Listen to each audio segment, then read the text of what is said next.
I don't know. Oh yeah.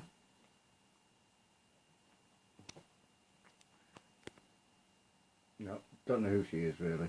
Don't know where she's come from. Yeah, I'll let you out in a minute. Alright guys, just thought I'd do a bit of a video on motors. Really, I stopped buying them in RC motors, branded RC motors. Now I just buy £5 drill motors that go in electric drills.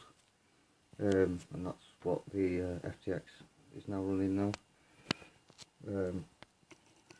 There's some numbers. It's a JB, and it'll do 6 to 12 volts.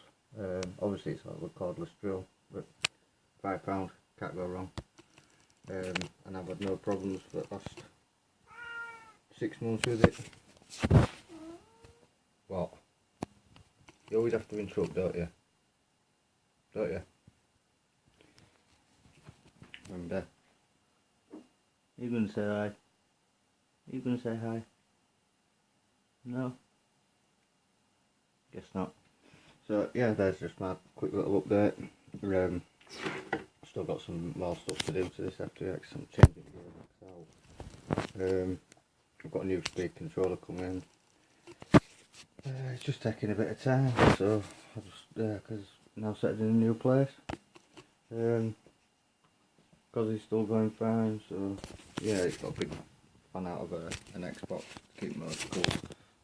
I don't know if it looks a bit stupid, but it does the job on the old castle system, which I got from Jeff Thorpe. Cheers, Jeff. Yeah, that's great. I don't go for RC branded motors anymore. I just go for my crawlers, I mean, and trailers. I just buy cordless drill motors. Obviously I think this is a Black & Decker, out of a Black & Decker. There's the numbers if you wanna check them down. 12 volts, blah blah blah. But yeah, drill motors, way forward, I think, anyway. So that's from me. That's my little update on things. So I'll just catch you all in a bit. Cheers. Later. Rich. Peace.